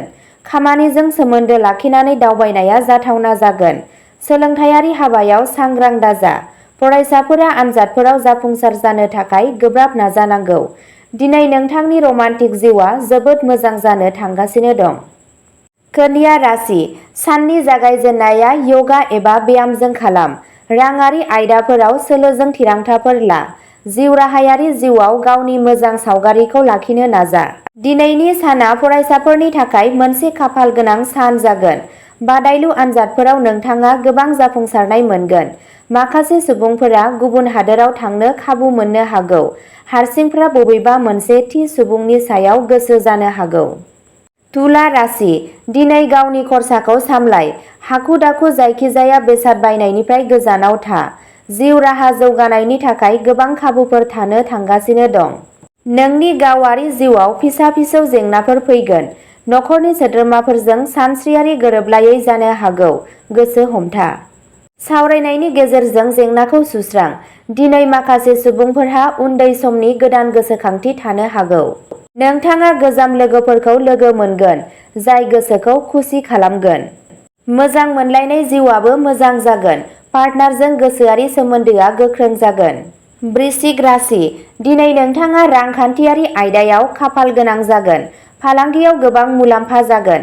नखराव गोजोननाय आरो गोजोननि आबहावा थागोन। रांखान्थियारि जेंनाफोरा गोमोरलांगोन। राङा आयनि गोदान फुंखानिफ्राय फैगोन। सावस्रिया मोजां जागोन। नखरारि जिउआ गोजोनथाव जागोन। हरखाबै नोंथाङा सोरबा जुनिया सुबुंखौ लोगो मोनगोन। नोंथाङा मोनसे गोजोन दावबायनायखौ रंजानो हागोन। नोंथाङा नोंथांनि लोगोरिजों रमान्टिक बुब्लिफोरखौ रंजानो हागोन। धनु राशि, दिनैनि साना गलाय-गथाय फिथाय होनो थांगासिनो दं। रांखान्थियारि थासारिया मोजां जागोन। नोंथाङा मोनसे फेर-फाथिनाय खामानिनि बिबान मोनगोन। हारसिं सुबुंफोरनि मोजां मोनलायनाय जिउआव सोरबा जुनिया सुबुंनि हाबनाय जानो हागौ। नखरारि जिउजों सोमोन्दो थानाय जेंनाफोरा सुस्रांजागोन। नोंथाङा धोरोमारि हाबाफारिफोराव गोसो मोनगोन। गोसो बोनो हानायनि मिरु जानानै थागोन। सुबुंथिया जौगागोन। रमान्टिक जिउआव मोजां मोननाय आरो रमान्सआ बांगोन। मकर राशि, दिनै गोसोआ सावस्रिनि थाखाय जिंगासिनो हागौ। आयनि गोदान फुंखाफोरनिफ्राय रां मोनगोन। नखरारि जेंनाफोरखौ सुस्रांनो साखा-फारा जा। दिनै न'आव उन्दै बिदा-फंबायफोरनिफ्राय मोजां खौरां मोननो हायो। दिनैनि साना जिरायनाय सानथांखिफोरनि थाखाय मोनसे मोजां सान जानो थांगासिनो दं। बेरेखाफोरा जिउ राहायारि जिउआव सांग्रां जानो हागौ। नोंथांनि मावनायफोराव गोसो हो। लोगोफोरजों ओंथि गैयै बाथ्रा दान्थेलायनायनिफ्राय गोजानाव था। गावनि जिउ लोगोरिजों सम हगार आरो बिसोरनो नोंथांनि गोसोनि साननायखौ खोन्था। कुम्भ राशि, दिनै कुम्भ राशिनि सुबुंफोरा गावसोरनि सावस्रिनि फारसे बांसिन गोसो होनांगोन। आयआ आयनि गोबां फुंखाफोरनिफ्राय फैगोन। फालांगियारिफोरा फिसा-फिसौ जेंनाफोरजों मोगा-मोगि जानांनो हागौ। नखरारि जिउनि जेंनाफोरखौ सोलोंनो सामलाय। साख्रि मावग्रा सुबुंफोरा खामानिजों सोमोन्दो लाखिनानै दावबायनांनो हागौ। दिनै नखराव खुसिनि आबहावा थागोन। मोजां मोनलायनाय जिउआव गोबां सोमोनांथाव बाथ्रा थागोन। पार्टनारजों सोमोन्दोआ गोख्रों जागोन। मीन राशि, दिनैनि साना मीन राशिनि सुबुंफोरनि थाखाय मोनसे मोजां सान जागोन। गोजाम रां थिसननाया मोजां फिथाय होगोन। हाबाफोराव हेंथाफोरा जोबगोन। गोबाव समनिफ्रायनो थाबथानानै थानाय खामानिया जाफुंसारगोन। नोंथांनि गावारि जिउआव गोजोन आरो खुसि थागोन। गोब्राब नाजानाय आरो बावसोमनायजों नोंथाङा सोलोंथायारि हाबायाव गिदिर जाफुंसारनाय मोननो हागोन। मोजां मोनलायनाय जिउनि जेंनाफोरखौ रायज्लायनायनि गेजेरजों सुस्रांनो नाजा। मेष राशि, न'आव नखरनि सोद्रोमाफोरजों मोनसे नखरारि हाबाफारियाव बाहागो लागोन। खामानिजों सोमोन्दो लाखिनानै मोनसे गोलाव दावबायनायनि खाबु थागोन। गोदान सम्पथि बायनायनि खाबु थागोन। राङारि आयदाफोराव सोलोजों थिरांथाफोर ला। सावस्रिया मोजां जागोन।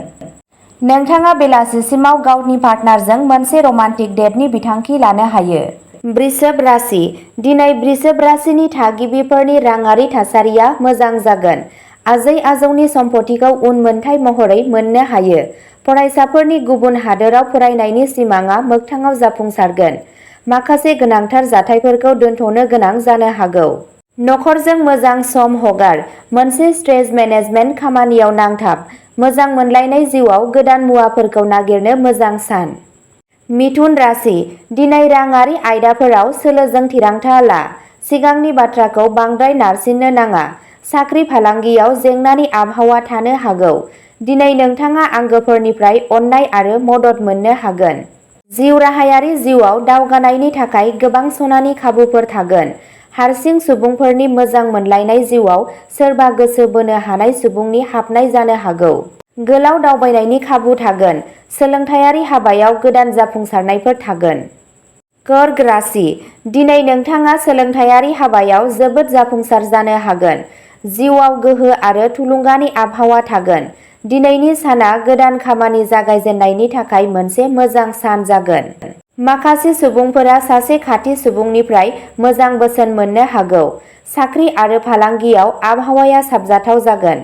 दिनैनि साना नखरजों सम बारहोनो आरो रंजानायजों बुंफबनाय बुब्लिफोरखौ रंजानो थाखाय मोनसे मोजां सान जागोन। सिंह राशि गोदान कार एबा गारि बायनायनि थाखाय दिनैनि साना जोबोद मोजां जागोन। गावारि आरो जिउ राहायारि जिउआव नोंथाङा गोबां मान मोनगोन। नखरारि जिउआव गोजोनथाव जागोन। खामानिजों सोमोन्दो लाखिनानै दावबायनाया जाथावना जागोन। सोलोंथायारि हाबायाव सांग्रां दाजा। फरायसाफोरा आनजादफोराव जाफुंसार जानो थाखाय गोब्राब नाजानांगौ। दिनै नोंथांनि रमान्टिक जिउआ जोबोद मोजां जानो थांगासिनो दं। कन्या राशि साननि जागायजेननाया यगा एबा ब्यामजों खालाम। राङारि आयदाफोराव सोलोजों थिरांथाफोर ला। जिउ राहायारि जिउआव गावनि मोजां सावगारिखौ लाखिनो नाजा। दिनैनि साना फरायसाफोरनि थाखाय मोनसे खाफाल गोनां सान जागोन। बादायलु आनजादफोराव नोंथाङा गोबां जाफुंसारनाय मोनगोन। माखासे सुबुंफोरा गुबुन हादोराव थांनो खाबु मोननो हागौ। हारसिंफ्रा बबेबा मोनसे थि सुबुंनि सायाव गोसो जानो हागौ। तुला राशि दिनै गावनि खरसाखौ सामलाय। हाखु दाखु जायखिजाया बेसाद बायनायनिफ्राय गोजानाव था। जिउ राहा जौगानायनि थाखाय गोबां खाबुफोर थानो थांगासिनो दं। नोंनि गावारि जिउआव फिसा फिसौ जेंनाफोर फैगोन। नखरनि सोद्रोमाफोरजों सानस्रियारि गोरोबलायै जानो हागौ। गोसो हमथा। सावरायनायनि गेजेरजों जेंनाखौ सुस्रां। दिनै माखासे सुबुंफोरहा उन्दै समनि गोदान गोसोखांथि थानो हागौ। नोंथाङा गोजाम लोगोफोरखौ लोगो मोनगोन जाय गोसोखौ खुसि खालामगोन। मोजां मोनलायनाय जिउआबो मोजां जागोन। पार्टनारजों गोसोआरि सोमोन्दोआ गोख्रों जागोन। वृश्चिक राशि दिनै नोंथाङा रांखान्थियारि आयदायाव खाफाल गोनां जागोन। फालांगियाव गोबां मुलाम्फा जागोन। नखराव गोजोननाय आरो गोजोननि आबहावा थागोन। रांखान्थियारि जेंनाफोरा गोमोरलांगोन। राङा आयनि गोदान फुंखानिफ्राय फैगोन। सावस्रिया मोजां जागोन। नखरारि जिउआ गोजोनथाव जागोन। हरखाबै नोंथाङा सोरबा जुनिया सुबुंखौ लोगो मोनगोन। नोंथाङा मोनसे गोजोन दावबायनायखौ रंजानो हागोन। नोंथाङा नोंथांनि लोगोरिजों रमान्टिक बुब्लिफोरखौ रंजानो हागोन। धनु राशि दिनैनि साना गलाय गथाय फिथाइ होनो थांगासिनो दं। रांखान्थियारि थासारिया मोजां जागोन। नोंथाङा मोनसे फेर फाथिनाय खामानिनि बिबान मोनगोन। हारसिं सुबुंफोरनि मोजां मोनलायनाय जिउआव सोरबा जुनिया सुबुंनि हाबनाय जानो हागौ। नखरारि जिउजों सोमोन्दो थानाय जेंनाफोरा सुस्रांजागोन। नोंथाङा धोरोमारि हाबाफारिफोराव गोसो मोनगोन। गोसो बोनो हानायनि मिरु जानानै थागोन। सुबुंथिया जौगागोन। रमान्टिक जिउआव मोजां मोननाय आरो रमान्सआ बांगोन। मकर राशि दिनै गोसोआ सावस्रिनि थाखाय जिंगासिनो हागौ। आयनि गोदान फुंखाफोरनिफ्राय रां मोनगोन। नखरारि जेंनाफोरखौ सुस्रांनो साखा-फारा जा। दिनै न'आव उन्दै बिदा-फंबायफोरनिफ्राय मोजां खौरां मोननो हायो। दिनैनि साना जिरायनाय सानथांखिफोरनि थाखाय मोनसे मोजां सान जानो थांगासिनो दं। बेरेखाफोरा जिउ राहायारि जिउआव सांग्रां जानो हागौ। नोंथांनि मावनायफोराव गोसो हो। लोगोफोरजों ओंथि गैयै बाथ्रा दान्थेलायनायनिफ्राय गोजानाव था। गावनि जिउ लोगोरिजों सम हगार आरो बिसोरनो नोंथांनि गोसोनि साननायखौ खोन्था। कुम्भ राशि दिनै कुम्भ राशिनि सुबुंफोरा गावसोरनि सावस्रिनि फारसे बांसिन गोसो होनांगोन। आयआ आयनि गोबां फुंखाफोरनिफ्राय फैगोन। फालांगियारिफोरा फिसा फिसौ जेंनाफोरजों मोगा-मोगि जानांनो हागौ। नखरारि जिउनि जेंनाफोरखौ सोलोंनो सामलाय। साख्रि मावग्रा सुबुंफोरा खामानिजों सोमोन्दो लाखिनानै दावबायनांनो हागौ। दिनै नखराव खुसिनि आबहावा थागोन। मोजां मोनलायनाय जिउआव गोबां सोमोनांथाव बाथ्रा थागोन। पार्टनारजों सोमोन्दोआ गोख्रों जागोन। मीन राशि दिनैनि साना मीन राशिनि सुबुंफोरनि थाखाय मोनसे मोजां सान जागोन। गोजाम रां थिसननाया मोजां फिथाइ होगोन।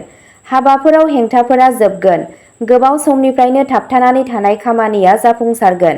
नोंथांनि गावारि जिउआव गोजोन आरो खुसि थागोन।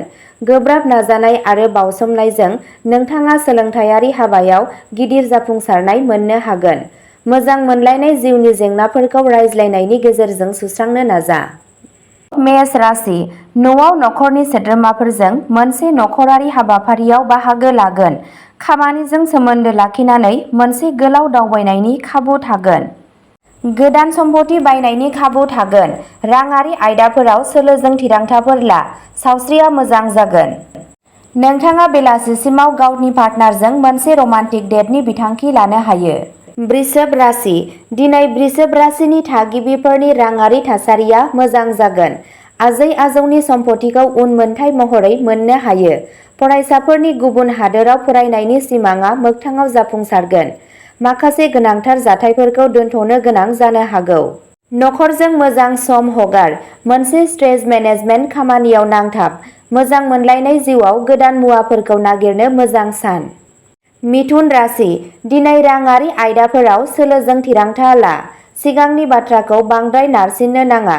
साख्रि फालांगियाव जेंनानि आबहावा थानो हागौ। दिनै नोंथाङा आंगोफोरनिफ्राय अननाय आरो मदद मोननो हागोन। जिउ राहायारि जिउआव दावगानायनि थाखाय गोबां सनानि खाबुफोर थागोन। हारसिं सुबुंफोरनि मोजां मोनलायनाय जिउआव सोरबा गोसो बोनो हानाय सुबुंनि हाबनाय जानो हागौ। गोलाव दावबायनायनि खाबु थागोन। सोलोंथायारि हाबायाव गोदान जाफुंसारनायफोर थागोन। कर्क राशि, दिनै नोंथाङा सोलोंथायारि हाबायाव जोबोद जाफुंसार जानो हागोन। जिउआव गोहो आरो थुलुंगानि आबहावा थागोन। दिनैनि साना गोदान खामानि जागायजेननायनि थाखाय मोनसे मोजां सान जागोन। माखासे सुबुंफोरा सासे खाथि सुबुंनिफ्राय मोजां बोसोन मोननो हागौ। साख्रि आरो फालांगियाव आबहावाया साबजाथाव जागोन। दिनैनि साना नखरजों सम बारहोनो आरो रंजानायजों बुंफबनाय बुब्लिफोरखौ रंजानो थाखाय मोनसे मोजां सान जागोन। सिंह राशि, गोदान कार एबा गारि बायनायनि थाखाय दिनैनि साना जोबोद मोजां जागोन। गावारि आरो जिउ राहायारि जिउआव नोंथाङा गोबां मान मोनगोन। नखरारि जिउआव गोजोनथाव जागोन। खामानिजों सोमोन्दो लाखिनानै दावबायनाया जाथावना जागोन। सोलोंथायारि हाबायाव सांग्रां दाजा। फरायसाफोरा आनजादफोराव जाफुंसार जानो थाखाय गोब्राब नाजानांगौ। दिनै नोंथांनि रमान्टिक जिउआ जोबोद मोजां जानो थांगासिनो दं। कन्या राशि, साननि जागायजेननाया यगा एबा ब्यामजों खालाम। राङारि आयदाफोराव सोलोजों थिरांथाफोर ला। जिउ राहायारि जिउआव गावनि मोजां सावगारिखौ लाखिनो नाजा। दिनैनि साना फरायसाफोरनि थाखाय मोनसे खाफाल गोनां सान जागोन। बादायलु आनजादफोराव नोंथाङा गोबां जाफुंसारनाय मोनगोन। माखासे सुबुंफोरा गुबुन हादोराव थांनो खाबु मोननो हागौ। हारसिंफोरा बबेबा मोनसे थि सुबुंनि सायाव गोसो जानो हागौ। तुला राशि, दिनै गावनि खरसाखौ सामलाय। हाखु-दाखु जायखिजाया बेसाद बायनायनिफ्राय गोजानाव था। जिउ राहा जौगानायनि थाखाय गोबां खाबुफोर थानो थांगासिनो दं। नोंनि गावारि जिउआव फिसा-फिसौ जेंनाफोर फैगोन। नखरनि सोद्रोमाफोरजों सानस्रियारि गोरोबलायै जानो हागौ। गोसो हमथा। सावरायनायनि गेजेरजों जेंनाखौ सुस्रां। दिनै माखासे सुबुंफोरहा उन्दै समनि गोदान गोसोखांथि थानो हागौ।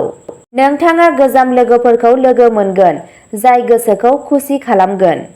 मोजां मोनलायनाय जिउआबो मोजां जागोन। पार्टनारजों गोसोआरि सोमोन्दोआ गोख्रों जागोन। वृश्चिक राशि, दिनै नोंथाङा रांखान्थियारि आयदायाव खाफाल गोनां जागोन। फालांगियाव गोबां मुलाम्फा जागोन। नखराव गोजोननाय आरो गोजोननि आबहावा थागोन। रांखान्थियारि जेंनाफोरा गोमोरलांगोन। राङा आयनि गोदान फुंखानिफ्राय फैगोन। सावस्रिया मोजां जागोन। नखरारि जिउआ गोजोनथाव जागोन। हरखाबै नोंथाङा सोरबा जुनिया सुबुंखौ लोगो मोनगोन। नोंथाङा मोनसे गोजोन दावबायनायखौ रंजानो हागोन। नोंथाङा नोंथांनि लोगोरिजों रमान्टिक बुब्लिफोरखौ रंजानो हागोन। धनु राशि, दिनैनि साना गलाय-गथाय फिथाइ होनो थांगासिनो दं। रांखान्थियारि थासारिया मोजां जागोन। नोंथाङा मोनसे फेर-फाथिनाय खामानिनि बिबान मोनगोन। हारसिं सुबुंफोरनि मोजां मोनलायनाय जिउआव सोरबा जुनिया सुबुंनि हाबनाय जानो हागौ। नखरारि जिउजों सोमोन्दो थानाय जेंनाफोरा सुस्रांजागोन। नोंथाङा धोरोमारि हाबाफारिफोराव गोसो मोनगोन। गोसो बोनो हानायनि मिरु जानानै थागोन। सुबुंथिया जौगागोन। रमान्टिक जिउआव मोजां मोननाय आरो रमान्सआ बांगोन। मकर राशि दिनै गोसोआ सावस्रिनि थाखाय जिंगासिनो हागौ। आयनि गोदान फुंखाफोरनिफ्राय रां मोनगोन। नखरारि जेंनाफोरखौ सुस्रांनो साखा-फारा जा। दिनै न'आव उन्दै बिदा-फंबायफोरनिफ्राय मोजां खौरां मोननो हायो। दिनैनि साना जिरायनाय सानथांखिफोरनि थाखाय मोनसे मोजां सान जानो थांगासिनो दं। बेरेखाफोरा जिउ राहायारि जिउआव सांग्रां जानो हागौ। नोंथांनि मावनायफोराव गोसो हो। लोगोफोरजों ओंथि गैयै बाथ्रा दान्थेलायनायनिफ्राय गोजानाव था। गावनि जिउ लोगोरिजों सम हगार आरो बिसोरनो नोंथांनि गोसोनि साननायखौ खोन्था। कुम्भ राशि दिनै कुम्भ राशिनि सुबुंफोरा गावसोरनि सावस्रिनि फारसे बांसिन गोसो होनांगोन। आयआ आयनि गोबां फुंखाफोरनिफ्राय फैगोन। फालांगियारिफोरा फिसा-फिसौ जेंनाफोरजों मोगा-मोगि जानांनो हागौ। नखरारि जिउनि जेंनाफोरखौ सोलोंनो सामलाय। साख्रि मावग्रा सुबुंफोरा खामानिजों सोमोन्दो लाखिनानै दावबायनांनो हागौ। दिनै नखराव खुसिनि आबहावा थागोन। मोजां मोनलायनाय जिउआव गोबां सोमोनांथाव बाथ्रा थागोन। पार्टनारजों सोमोन्दोआ गोख्रों जागोन। मीन राशि दिनैनि साना मीन राशिनि सुबुंफोरनि थाखाय मोनसे मोजां सान जागोन। गोजाम रां थिसननाया मोजां फिथाय होगोन। हाबाफोराव हेंथाफोरा जोबगोन। गोबाव समनिफ्रायनो थाबथानानै थानाय खामानिया जाफुंसारगोन। नोंथांनि गावारि जिउआव गोजोन आरो खुसि थागोन। गोब्राब नाजानाय आरो बावसोमनायजों नोंथाङा सोलोंथायारि हाबायाव गिदिर जाफुंसारनाय मोननो हागोन। मोजां मोनलायनाय जिउनि जेंनाफोरखौ रायज्लायनायनि गेजेरजों सुस्रांनो नाजा। मेष राशि न'आव नखरनि सोद्रोमाफोरजों मोनसे नखरारि हाबाफारियाव बाहागो लागोन। खामानिजों सोमोन्दो लाखिनानै मोनसे गोलाव दावबायनायनि खाबु थागोन। गोदान सम्पथि बायनायनि खाबु थागोन। राङारि आयदाफोराव सोलोजों थिरांथाफोर ला। सावस्रिया मोजां जागोन। नोंथाङा बेलासिसिमाव गावनि पार्टनारजों मोनसे रमान्टिक डेटनि बिथांखि लानो हायो। वृषभ राशि दिनै वृषभ राशिनि थागिबिफोरनि राङारि थासारिया मोजां जागोन। आजै-आजौनि सम्पथिखौ उनमोनथाइ महरै मोननो हायो। फरायसाफोरनि गुबुन हादोराव फरायनायनि सिमांआ मोगथाङाव जाफुंसारगोन। माखासे गोनांथार जाथायफोरखौ दोनथ'नो गोनां जानो हागौ। नखरजों मोजां सम हगार। मोनसे स्ट्रेस मेनेजमेन्ट खामानियाव नांथाब। मोजां मोनलायनाय जिउआव गोदान मुवाफोरखौ नागिरनो मोजां सान। मिथुन राशि दिनै राङारि आयदाफोराव सोलोजों थिरांथा ला। सिगांनि बाथ्राखौ बांद्राय नारसिननो नाङा। साख्रि फालांगियाव जेंनानि आबहावा थानो हागौ। दिनै नोंथाङा आंगोफोरनिफ्राय अननाय आरो मदद मोननो हागोन। जिउ राहायारि जिउआव दावगानायनि थाखाय गोबां सनानि खाबुफोर थागोन। हारसिं सुबुंफोरनि मोजां मोनलायनाय जिउआव सोरबा गोसो बोनो हानाय सुबुंनि हाबनाय जानो हागौ। गोलाव दावबायनायनि खाबु थागोन। सोलोंथायारि हाबायाव गोदान जाफुंसारनायफोर थागोन। कर्क राशि दिनै नोंथाङा सोलोंथायारि हाबायाव जोबोद जाफुंसार जानो हागोन। जिउआव गोहो आरो थुलुंगानि आबहावा थागोन। दिनैनि साना गोदान खामानि जागायजेननायनि थाखाय मोनसे मोजां सान जागोन। माखासे सुबुंफोरा सासे खाथि सुबुंनिफ्राय मोजां बोसोन मोननो हागौ। साख्रि आरो फालांगियाव आबहावाया साबजाथाव जागोन। दिनैनि साना नखरजों सम बारहोनो आरो रंजानायजों बुंफबनाय बुब्लिफोरखौ रंजानो थाखाय मोनसे मोजां सान जागोन। सिंह राशि गोदान कार एबा गारि बायनायनि थाखाय दिनैनि साना जोबोद मोजां जागोन। गावारि आरो जिउ राहायारि जिउआव नोंथाङा गोबां मान मोनगोन।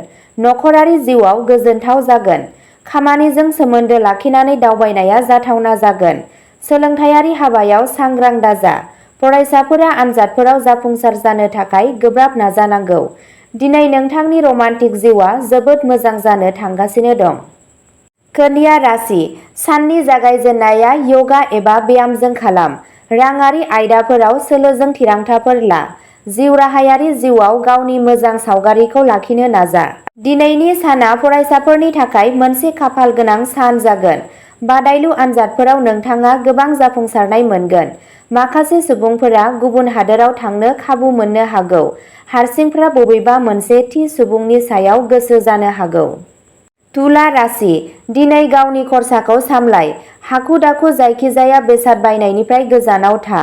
जिउ राहा जौगानायनि थाखाय गोबां खाबुफोर थानो थांगासिनो दं। नोंनि गावारि जिउआव फिसा-फिसौ जेंनाफोर फैगोन। नखरनि सोद्रोमाफोरजों सानस्रियारि गोरोबलायै जानो हागौ।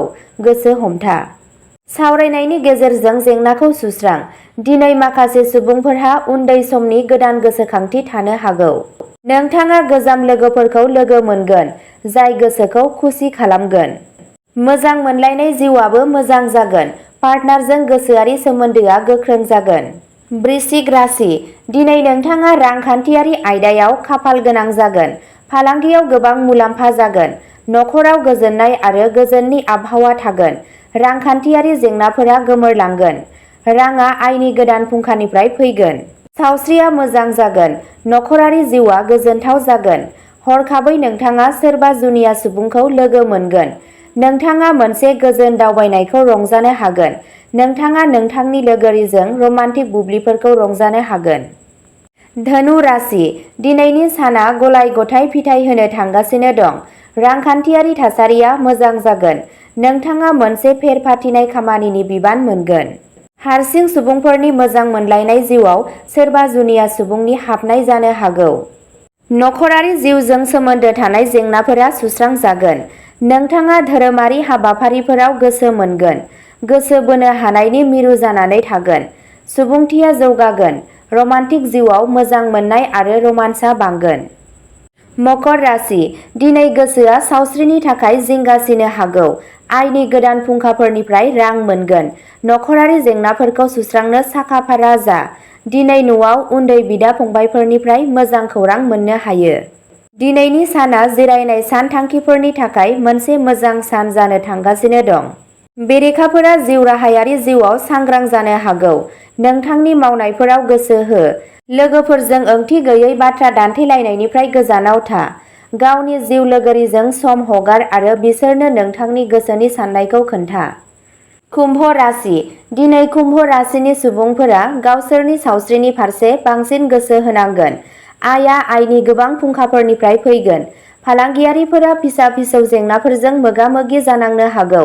नखरारि जिउनि जेंनाफोरखौ सोलोंनो सामलाय। साख्रि मावग्रा सुबुंफोरा खामानिजों सोमोन्दो लाखिनानै दावबायनांनो हागौ। दिनै नखराव खुसिनि आबहावा थागोन। मोजां मोनलायनाय जिउआव गोबां सोमोनांथाव बाथ्रा थागोन। पार्टनारजों सोमोन्दोआ गोख्रों जागोन। मीन राशि, दिनैनि साना मीन राशिनि सुबुंफोरनि थाखाय मोनसे मोजां सान जागोन। गोजाम रां थिसननाया मोजां फिथाय होगोन। हाबाफोराव हेंथाफोरा जोबगोन। गोबाव समनिफ्रायनो थाबथानानै थानाय खामानिया जाफुंसारगोन। नोंथांनि गावारि जिउआव गोजोन आरो खुसि थागोन। गोब्राब नाजानाय आरो बावसोमनायजों नोंथाङा सोलोंथायारि हाबायाव गिदिर जाफुंसारनाय मोननो हागोन। मोजां मोनलायनाय जिउनि जेंनाफोरखौ रायज्लायनायनि गेजेरजों सुस्रांनो नाजा। मेष राशि, न'आव नखरनि सोद्रोमाफोरजों मोनसे नखरारि हाबाफारियाव बाहागो लागोन। खामानिजों सोमोन्दो लाखिनानै मोनसे गोलाव दावबायनायनि खाबु थागोन। गोदान सम्पथि बायनायनि खाबु थागोन। राङारि आयदाफोराव सोलोजों थिरांथाफोर ला। सावस्रिया मोजां जागोन। नोंथाङा बेलासिसिमाव गावनि पार्टनारजों मोनसे रमान्टिक डेटनि बिथांखि लानो हायो। वृषभ राशि, दिनै वृषभ राशिनि थागिबिफोरनि राङारि थासारिया मोजां जागोन। आजै-आजौनि सम्पथिखौ उनमोनथाइ महरै मोननो हायो। फरायसाफोरनि गुबुन हादोराव फरायनायनि सिमांआ मोगथाङाव जाफुंसारगोन। माखासे गोनांथार जाथायफोरखौ दोनथ'नो गोनां जानो हागौ। नखरजों मोजां सम हगार। मोनसे स्ट्रेस मेनेजमेन्ट खामानियाव नांथाब। मोजां मोनलायनाय जिउआव गोदान मुवाफोरखौ नागिरनो मोजां सान। मिथुन राशि, दिनै राङारि आयदाफोराव सोलोजों थिरांथा ला। सिगांनि बाथ्राखौ बांद्राय नारसिननो नाङा। साख्रि फालांगियाव जेंनानि आबहावा थानो हागौ।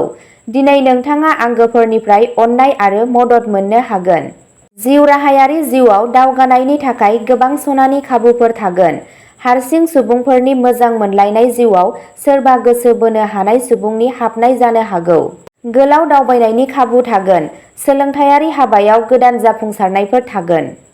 कर्क राशि, दिनै नोंथाङा सोलोंथायारि हाबायाव जोबोद जाफुंसार जानो हागोन। जिउआव गोहो आरो थुलुंगानि आबहावा थागोन। दिनैनि साना गोदान खामानि जागायजेननायनि थाखाय मोनसे मोजां सान जागोन।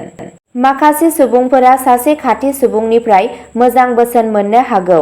साख्रि आरो फालांगियाव आबहावाया साबजाथाव जागोन। दिनैनि साना नखरजों सम बारहोनो आरो रंजानायजों बुंफबनाय बुब्लिफोरखौ रंजानो थाखाय मोनसे मोजां सान जागोन। सिंह राशि, गोदान कार एबा गारि बायनायनि थाखाय दिनैनि साना जोबोद मोजां जागोन। गावारि आरो जिउ राहायारि जिउआव नोंथाङा गोबां मान मोनगोन। नखरारि जिउआव गोजोनथाव जागोन। खामानिजों सोमोन्दो लाखिनानै दावबायनाया जाथावना जागोन। सोलोंथायारि हाबायाव सांग्रां दाजा। फरायसाफोरा आनजादफोराव जाफुंसार जानो थाखाय गोब्राब नाजानांगौ। दिनै नोंथांनि रमान्टिक जिउआ जोबोद मोजां जानो थांगासिनो दं। कन्या राशि, साननि जागायजेननाया यगा एबा ब्यामजों खालाम। राङारि आयदाफोराव सोलोजों थिरांथाफोर ला। जिउ राहायारि जिउआव गावनि मोजां सावगारिखौ लाखिनो नाजा। दिनैनि साना फरायसाफोरनि थाखाय मोनसे खाफाल गोनां सान जागोन। बादायलु आनजादफोराव नोंथाङा गोबां जाफुंसारनाय मोनगोन। माखासे सुबुंफोरा गुबुन हादोराव थांनो खाबु मोननो हागौ। हारसिंफ्रा बबेबा मोनसे थि सुबुंनि सायाव गोसो जानो हागौ। तुला राशि, दिनै गावनि खरसाखौ सामलाय। हाखु-दाखु जायखिजाया बेसाद बायनायनिफ्राय गोजानाव था। जिउ राहा जौगानायनि थाखाय गोबां खाबुफोर थानो थांगासिनो दं। नोंनि गावारि जिउआव फिसा-फिसौ जेंनाफोर फैगोन। नखरनि सोद्रोमाफोरजों सानस्रियारि गोरोबलायै जानो हागौ। गोसो हमथा। सावरायनायनि गेजेरजों जेंनाखौ सुस्रां। दिनै माखासे सुबुंफोरहा उन्दै समनि गोदान गोसोखांथि थानो हागौ। नोंथाङा गोजाम लोगोफोरखौ लोगो मोनगोन, जाय गोसोखौ खुसि खालामगोन। मोजां मोनलायनाय जिउआबो मोजां जागोन। पार्टनारजों गोसोआरि सोमोन्दोआ गोख्रों जागोन। वृश्चिक राशि, दिनै नोंथाङा रांखान्थियारि आयदायाव खाफाल गोनां जागोन। फालांगियाव गोबां मुलाम्फा जागोन। नखराव गोजोननाय आरो गोजोननि आबहावा थागोन। रांखान्थियारि जेंनाफोरा गोमोरलांगोन। राङा आयनि गोदान फुंखानिफ्राय फैगोन। सावस्रिया मोजां जागोन। नखरारि जिउआ गोजोनथाव जागोन। हरखाबै नोंथाङा सोरबा जुनिया सुबुंखौ लोगो मोनगोन। नोंथाङा मोनसे गोजोन दावबायनायखौ रंजानो हागोन। नोंथाङा नोंथांनि लोगोरिजों रमान्टिक बुब्लिफोरखौ रंजानो हागोन। धनु राशि, दिनैनि साना गलाय-गथाय फिथाय होनो थांगासिनो दं। रांखान्थियारि थासारिया मोजां जागोन। नोंथाङा मोनसे फेर-फाथिनाय खामानिनि बिबान मोनगोन। हारसिं सुबुंफोरनि मोजां मोनलायनाय जिउआव सोरबा जुनिया सुबुंनि हाबनाय जानो हागौ। नखरारि जिउजों सोमोन्दो थानाय जेंनाफोरा सुस्रांजागोन।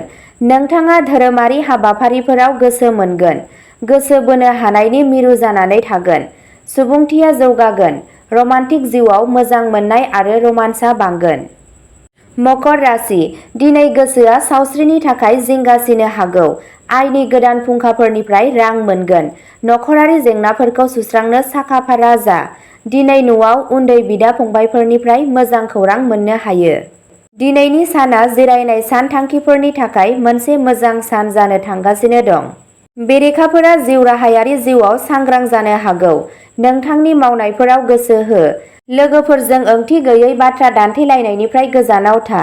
गावनि जिउ लोगोरिजों सम हगार आरो बिसोरनो नोंथांनि गोसोनि साननायखौ खोन्था। कुम्भ राशि, दिनै कुम्भ राशिनि सुबुंफोरा गावसोरनि सावस्रिनि फारसे बांसिन गोसो होनांगोन। आयआ आयनि गोबां फुंखाफोरनिफ्राय फैगोन। फालांगियारिफोरा फिसा-फिसौ जेंनाफोरजों मोगा-मोगि जानांनो हागौ। नखरारि जिउनि जेंनाफोरखौ सोलोंनो सामलाय। साख्रि मावग्रा सुबुंफोरा खामानिजों सोमोन्दो लाखिनानै दावबायनांनो हागौ। दिनै नखराव खुसिनि आबहावा थागोन। मोजां मोनलायनाय जिउआव गोबां सोमोनांथाव बाथ्रा थागोन। पार्टनारजों सोमोन्दोआ गोख्रों जागोन। मीन राशि, दिनैनि साना मीन राशिनि सुबुंफोरनि थाखाय मोनसे मोजां सान जागोन। गोजाम रां थिसननाया मोजां फिथाय होगोन। हाबाफोराव हेंथाफोरा जोबगोन। गोबाव समनिफ्रायनो थाबथानानै थानाय खामानिया जाफुंसारगोन। नोंथांनि गावारि जिउआव गोजोन आरो खुसि थागोन। गोब्राब नाजानाय आरो बावसोमनायजों नोंथाङा सोलोंथायारि हाबायाव गिदिर जाफुंसारनाय मोननो हागोन। मोजां मोनलायनाय जिउनि जेंनाफोरखौ रायज्लायनायनि गेजेरजों सुस्रांनो नाजा।